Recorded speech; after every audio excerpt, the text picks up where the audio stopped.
خوای گەورە لەگەڵ کە ئەهلی قورئانی بە ئەهلی خاصە ناو بردووە کە تایبەتمەندیەکی زۆر تایبەتیان هەیە لە ڕۆژی قیامەتە ئەوانەی کە لەگەڵ قورئانە ئەژین و خزمەتی قورئان ئەکەن و نەوەکان فێری قورئان ئەکەن لە ڕۆژی قیامەتە حسابێکی زۆر تایبەت کراوە بۆ ئەو بەندانە لەلایەنی پەروەردگارەوە. بەڕێزەکانی من، هەموو ئینسانێکی ساڵح یەکێک لە خولیا و یەکێک لە ئاواتەکانی ئەوەیە کۆمەڵگاکەی مجتەمەعەکەی مجتەمەعێکی پاکیزە بێ، مجتەمەعێکی پاک بێ، مجتەمەعێکی خۆشبەخت و پڕ لە سەعادەت بێ. بەڵام دڵنیابین کۆمەڵگا و مجتەمەعت بەختەوەر نابێ و سەعادەت نابێ و سەرکەوتوو نابێ و گرفتەکانی کەم نابێ هەتا وەکو خێزانی سەرکەوتوو دروست نەکەین. چونکە هەمومان نەزانین شارێکی ئاوا خنجیلانە لە کۆمەڵی خێزان پێکاتووە و نایشتوانین خێزانەکان سەرکەوتوو بکەین هەتا وەکو تاک سەرکەوتوو نەکەین و پەروەردە نەکەین. لە ناو تاکیشە مناڵ ئەبێ سەرەتای دەستپێکردنی کارمان بێ. هەموو ئەوانەی کە لەم وڵاتەی ئێمە خۆیان بە خەمخۆرە زانن و حەز دەکەن ئەم وڵاتە وڵاتێکی دامەزراو بێ، وڵاتێکی کەم کێشە بێ. ئەوەی کە ئێستا چتە گورتوخانەکان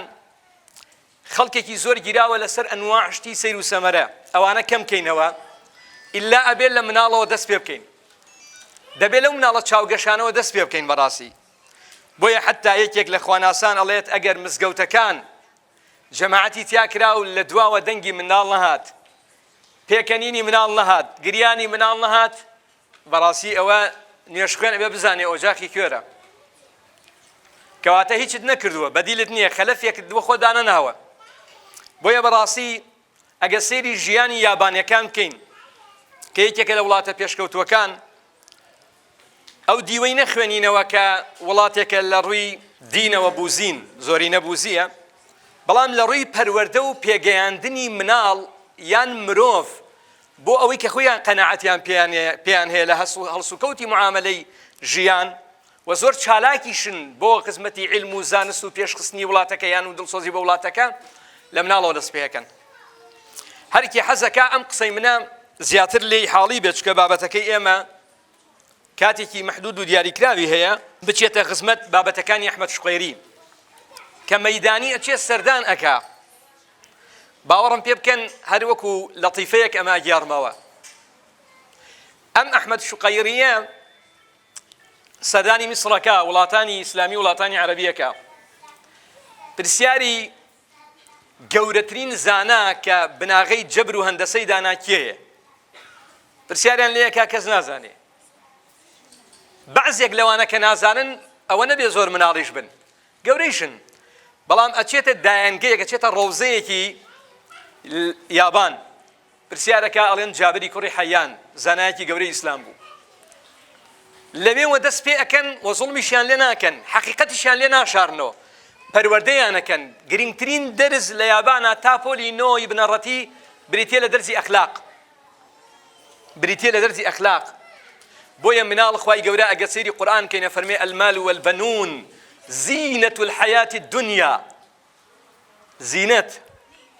چۆن بزانین شتێک زینەتی ئەم ژوورەیە، زینەتی ئەم شوێنەیە؟ هەر شتێکت لە شوێنەکە لە ژوورەکە دەرکرد هەستت کرد جوانی شوێنەکە نەماکەواتە ئەو شتە زینەتی ئەو شوێنەیە. خوای گەورە منداڵ بدا بەو براو خوشکانی منداڵیان نییە. جارجار بچۆ سەردانی یەکێک لەو دۆستانە بکە 5 ساڵە 10 ساڵە زەواجیان کرد و منداڵیان نییە. ماڵەکەی ڕازاندۆ تۆ،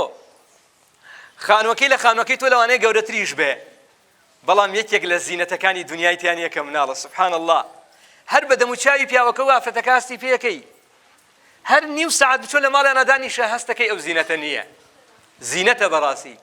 بۆیە یەکێک لە فەلسەفەکانی زەواج لە ئیسلامە، بۆیە هەر زەواجێ ویتیانە بێ ڕەت دەکرێتەوە، بریتیە لەوەی زەواج لە ئیسلامە بەشێکی بۆ نەسلە، بەشێکی بۆ نەسلە. بۆیە دنیایەک ئەحکام لەم بارەوە بەڕاستی دەرکراوە لە فقەهای ئێمە بە وردی بە تەفسیلی باسییان کردووە. قورئانە فەرمێ زين للناس حب الشهوات من النساء والبنين لە کۆتاییە فەرمێ ذلك متاع الحياة الدنيا متاع یەکێک لە خۆشیەکانی دنیا مناڵە بەڵام هەر ئەو منداڵە کە زینەتی دنیایە لە پاڵ ئەوە بەرپرسیارەتێکی گەورەیشە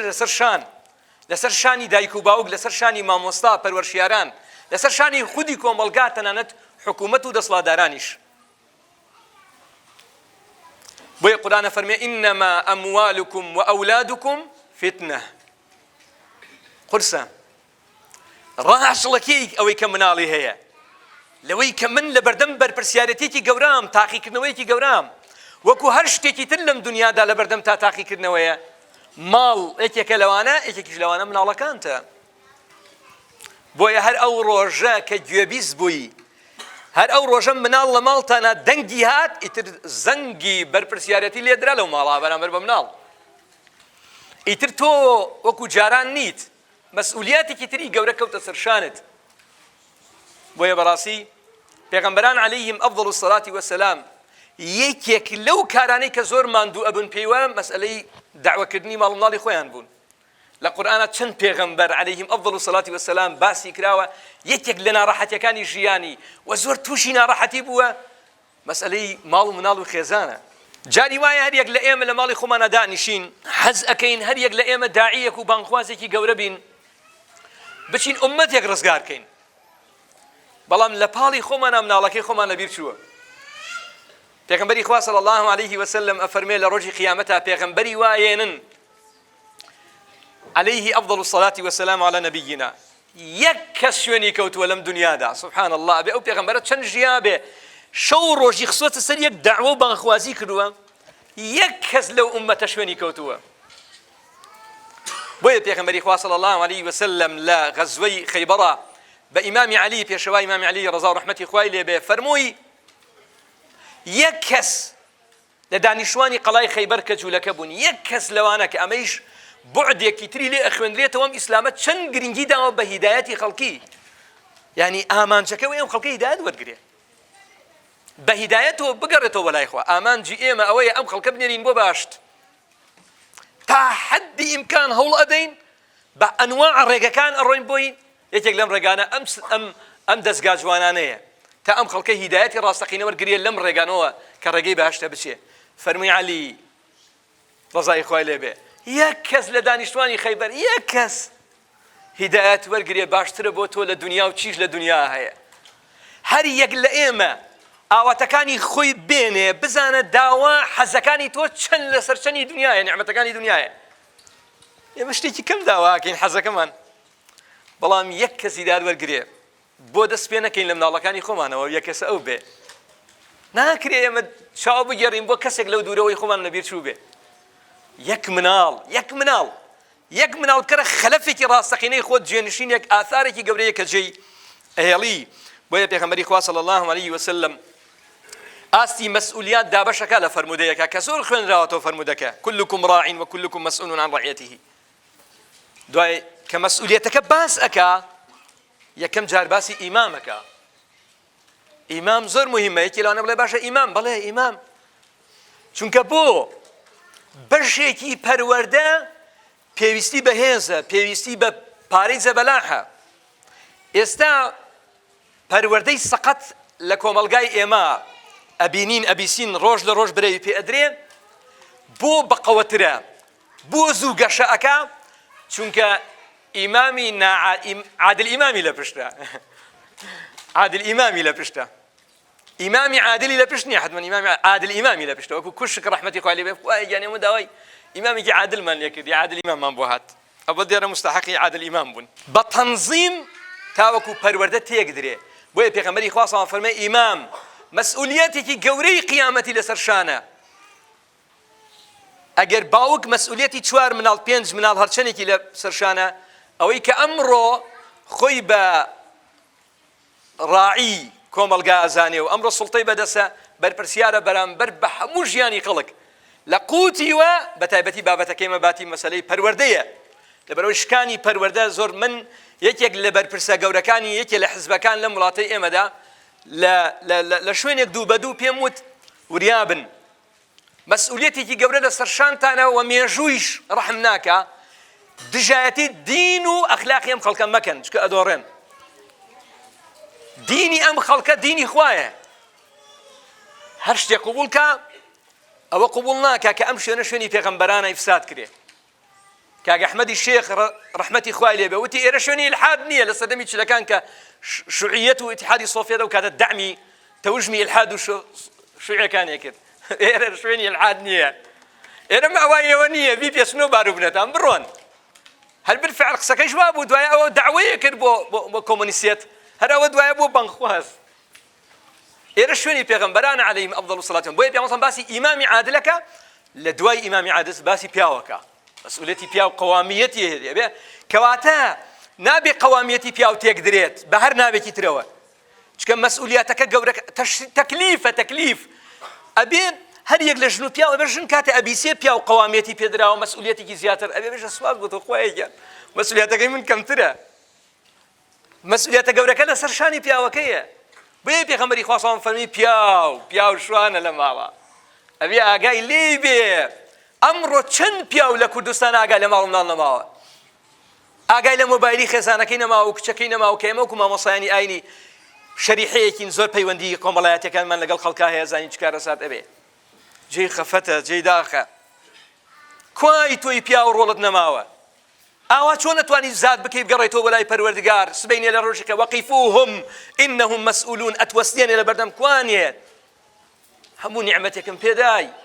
ئەو منداڵەی کە تۆ گوێت لێ نەدا و شەوان وازت نێنا یەک و دوی شەو ئەڕۆی لە نێرگەلەخانەکانە فەوتا خەڵک لەو کاتا شەو نوێژێکەکەی خوایە یەک منداڵم بەرێ بەڵام من 4-5 منداڵم پێدا بووی تۆی هەمالت کردن قسەیشت نییە ئەی خوایە چیم لێ کردایان ئەی خۆ سەنتەری خۆ دەستگای نوری حکمە لە پاڵی ماڵتان نبوو لە گەڕەکەتان نبوو لە شارەکەتان نبوو کورە فڵان مامۆستا خۆی هاواری ناکرد لە مزگەوتی منداڵەکانتان بێنن بۆ مناڵەکانت دابەدەستی ڕێکخراوەکەی فڵان و ڕێکخراوەکەی فڵان و سەنتەرەکەی فڵان و سەنتەرەکەی فڵان کاتێکت زانی ئەوەی شەقیەکی لێ دەرچوو بووە بەدبەختی بۆ دنیا و قیامەتت ئەنجا هەرخوا محکەمەت ناکا مناڵەکەی کە قوتە بێتەوە ڕێقەت ئەگرێ ئەڵێ باوە قڕ بەسەرت تۆ هەر گرنگیت بە جلی جوان و بە سیارەی مۆدیل بەرز و بە ماڵی ڕازاوەدا بە من کەی من ئەمەمیست من نەمەزانی بۆ خەمێکی ئەم قیامەتەی منت نەخوارد کە من بێ ئاگا بووم لێی بۆ دەست نەگرتم دەستی من بدەی بەزی خەڵکی باشەوە تاوەکو خەڵکی خراپ بردمی و دزرام بۆیە بەڕاستی حەدیسەکە دوای ئەوە باسی مەسئولیەتی دایکەکە خوشکە بەڕێزەکانم ئەرکی سەرشانی ئێوە ئەمڕۆ لە هەر کاتێکی تر قورسترە ئێوە پەیوەندیەکی بەقەوەت و بەهێزی بەردەوامتان لەگەڵ مناڵەکانتانە هەیە لەبەرەوە ئەرکتان زۆر گەورەیە بەڵام ئەرکیشتان زۆر قورسە چونکە پەروەردە پرۆسەیەکە پرۆسەی پێغەمبەران عەلەیهیم ئەفضەل الصەلاة وەسەلام دەبێت بە هەند وەریگرین بە تایبەتی دایکان کە چاودێرێکی وردن ئێوە بەسەر مناڵەکانتانەوە بەداخەوە ئەمڕۆ باسی پەروەردە ئەزانن یەکێک لە خاڵەکانی پەروەردە لە هەموو ئەو کتێبانەی کە خەڵکی مسلمانیش نەینووسێتەوە لە بواری نەفس و لە بواری کۆمەڵناسی و ئەمانە قسە لە مەسەر پەروەردەی مناڵەکەن خاڵێکەیە کە زۆر گرنگ پێ ئەوترێ المراقبة الداخلية والمراقبة الخارجية کە بەداخەوە نەماوە مراقبە نییە چاودێری نییە یعنی ئافرەتێکی 50 ساڵ لەمە و پێش هەستی پەروەردەکردنی مناڵی بەقەوەتر بووە لە ئافرەتانی ئێستا بۆ ئافرەتی ئێستا بەشێکی زۆر سەرقاڵە بەس بە لە هولعبێ خۆیەوە ئاگای لە مراقبەی داخلی لە ماڵەوە مناڵەکەت خەریکی چییە مۆبایلە ئەم مۆبایلە سنووری هەیە ئەم مۆبایلە وریابە یا مامۆستا یا ناسحێکی ئەمینە یا ناسحێکی زۆر خەتەرە یا فاسقێکە و دەستی مناڵەکە دەگرێ هەر لە ژوورەکەی خۆی ئەیبا هەر لە ژوورەکەی خۆی لە دەستت ئەیسێنێ و ئەیبا جا لەبەرەوە چاودێرێکی ورد بە بەسەر مناڵەکەتەوە هەم لە ماڵەوە هەم لە دەرەوە یەکێک لە کارە گرنگەکانی پێغەمبەران عەلەیهیم ئەفضەل الصەلاة وەسەلام بریتی بووە لە چی؟ بریتی بووە لە پەروەردە لو آياتك خواه فرمي هو الذي بعث في الأميين رسولا منهم يتلو عليهم آياته ويزكيهم أو ويزكيهما كتب لباسي تزكية نفس القرآنات زانانا فرمون ويزكيهم يعني يطهرهم من رذائل الأخلاق ودنس النفوس وأفعال الجاهلية أما يكك لكاركاني بيغمبران كواتا إيوة إمام وصاي بريز کە لە شوێنێکی گرنگی ئاوادا خەریکی ئەنجامدانی کاری پێغەمبەران عەلەیهیم ئەفضەل الصەلاة وەسەلام. پێغەمبەران عەلەیهیم الصەلاة وەسەلام بە تایبەتیش پێغەمبەری خوا یەکێ لە کارە گرنگەکانی پەروەردەکردن بوو. قانونی پەروەردە التەخلیە والتەحلیە. پێغەمبەری خوا صلی الله علیه و سلم کاتێک گەنجێک ئەهات و ئیعلانی موسڵمانبوونیە کرد، یەکەم جار دای ئەڕنی لە هەرچی ئەفکارێکی جاهیلی و نەفامی هەیە نابێ و بەرگەی پێوە بێ، ناکرێ سەید قوتب فەرمێ نابێ. ئەم دوانە بە یەکۆ ناکرێت، دوو جلی جاهیلێت و جلی ئیسلام بە یەکۆ لەبەر ناکرێ، دوو دڵ لە لاشەیەکا کۆ نابێتەوە. کەواتە بێ خۆت یەکلاکەیتەوە جلوبەرگی جاهیلێت و نەفامی لا ئەبەی. پێغەمبەری خوا چی ئەفکارێک و تێڕوانینێک و بەرامبەر بە خالق، بەرامبەر بە بوونەوەر و دەوروبەر و ژیان و گردون هەمووی داماڵی ئەم گەنجەی جارێ داماڵی ئەنجا تێڕوانینە جوانە و بەرگە جوانەکەی ئیسلامی لەبەرە کرد و یەکی هەرچی ئەخلاقێکی ناپەسند و ناشرین کە ئەفکاری جاهیلی بوو ئەمانەی دروست کرد بوو، لە ڕیباخۆری پەنا بەخوا، لە شەرواڵپیسی و زینا،